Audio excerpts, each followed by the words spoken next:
بسم اللہ الرحمن الرحیم۔ السلام علیکم ورحمۃ اللہ وبرکاتہ۔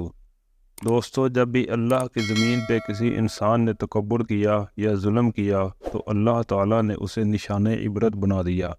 ویسے ہی حضرت موسیٰ علیہ السلام کے زمانے میں جو مصر کا بادشاہ بنا، اس کا نام ولید بن معصب بن ریان تھا، جس کو پوری دنیا فرعون کے نام سے یاد کرتی ہے۔ وہ انسانوں پہ ظلم کرتا تھا اور جو لوگ غریب تھے ان کا حق کھاتا تھا اور انہیں سخت مزدوریاں اور کم اجرت دیتا تھا۔ جو انسان اس کا غلام نہیں بنتا تھا اس کو قتل کر دیتا تھا۔ تبھی اللہ تعالیٰ نے اپنے نبی حضرت موسیٰ علیہ السلام کو حکم دیا، اے موسیٰ، فرعون تک میرا پیغام پہنچاؤ کہ وہ انسانوں پہ ظلم نہ کرے، ورنہ اللہ کا عذاب ان کو لے ڈوبے گا۔ جب اللہ کے نبی حضرت موسیٰ علیہ السلام نے اللہ کا پیغام فرعون کو دیا تو وہ مذاق اڑانے لگا اور کہنے لگا، یہاں کا خدا میں ہوں اور میں کسی کا حکم نہیں مانتا۔ پس اللہ تعالیٰ اپنی نشانیاں حضرت موسیٰ علیہ السلام کے توسط سے دکھاتا رہا اور پورا مصر حضرت موسیٰ علیہ السلام کے معجزات کو دیکھ کر حیران ہوتا گیا۔ کچھ ایمان لے آئے اور کچھ فرعون سے سوالات کرنے لگے۔ بالآخر فرعون موسیٰ علیہ السلام کے معجزات کو دیکھ کر اس بات تک آن پہنچا کہ آج میں موسیٰ اور اس کی قوم بنی اسرائیل کو قتل کر دوں گا۔ اللہ تعالیٰ نے اپنے نبی حضرت موسیٰ علیہ السلام تک پیغام پہنچایا کہ اے موسیٰ، رات میں اپنی قوم کو لے کر اس شہر سے نکل جاؤ۔ تو یوں حضرت موسیٰ علیہ السلام اپنی قوم بنی اسرائیل کو لے کر وہاں سے جانے لگے۔ اس بات کا علم جب فرعون کو ہوا تو وہ بہت غضبناک ہوا اور کہنے لگا، کچھ بھی ہو جائے، موسیٰ اور اس کے ساتھیوں کو میں قتل کر کے ہی چھوڑوں گا۔ وہ اپنے جاہو جلال کے ساتھ بنی اسرائیل کو ڈھونڈنے لگا۔ آگے آگے اللہ کے نبی حضرت موسیٰ علیہ السلام اپنی قوم کے ساتھ ساتھ اور پیچھے فرعون کا لشکر انہیں مارنے کے لیے آ رہا تھا۔ بالآخر بنی اسرائیل دریا تک پہنچے اور فرعون کا لشکر پیچھا کرتے کرتے ان تک آن پہنچا۔ جب بنی اسرائیل نے فرعون کے لشکر کو دیکھا تو موسیٰ علیہ السلام سے کہنے لگے، اے موسیٰ، تو نے ہمیں کہاں پھنسا دیا؟ اب پیچھے فرعون کا لشکر ہمیں مارنا چاہتا ہے اور آگے یہ دریا ہے۔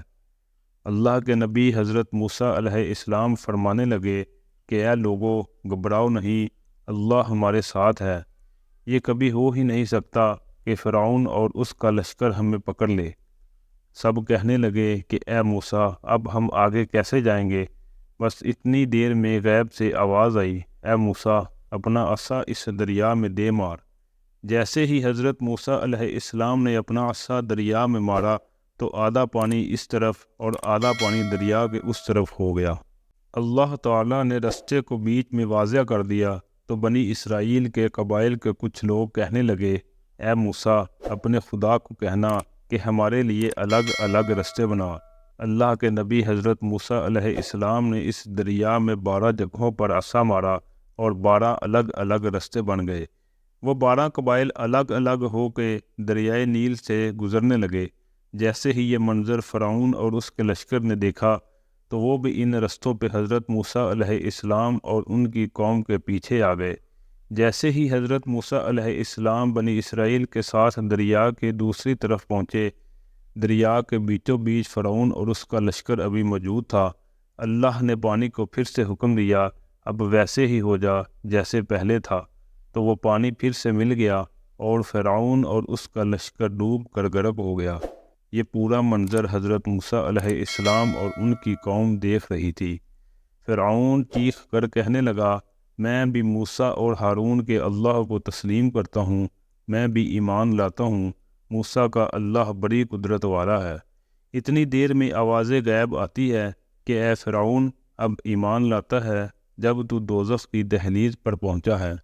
اے فرعون، ہم تیرے تکبر اور تیری لاش کو آنے والے لوگوں کے لیے نشان عبرت بنائیں گے، تاکہ ہر انسان یہ جان لے کہ زمین پہ انسان کو تکبر راس نہیں آتا۔ دوستو، آج بھی اللہ تعالیٰ نے فرعون کی لاش کو نشان عبرت بنا کے رکھا ہے۔ بے شک جو انسان تکبر کرتا ہے اور انسانوں پہ ظلم کرتا ہے، وہ اللہ کی رحمت سے دور ہو کر دوزخ تک پہنچ جاتا ہے۔ اللہ رب العزت سے دعا ہے کہ اللہ تعالیٰ ہمیں تکبر سے محفوظ فرمائے اور ہمیں ظالموں میں شامل نہ کرے۔ آمین بجاہ النبی الامین وصلی اللہ تعالی علیہ وسلم۔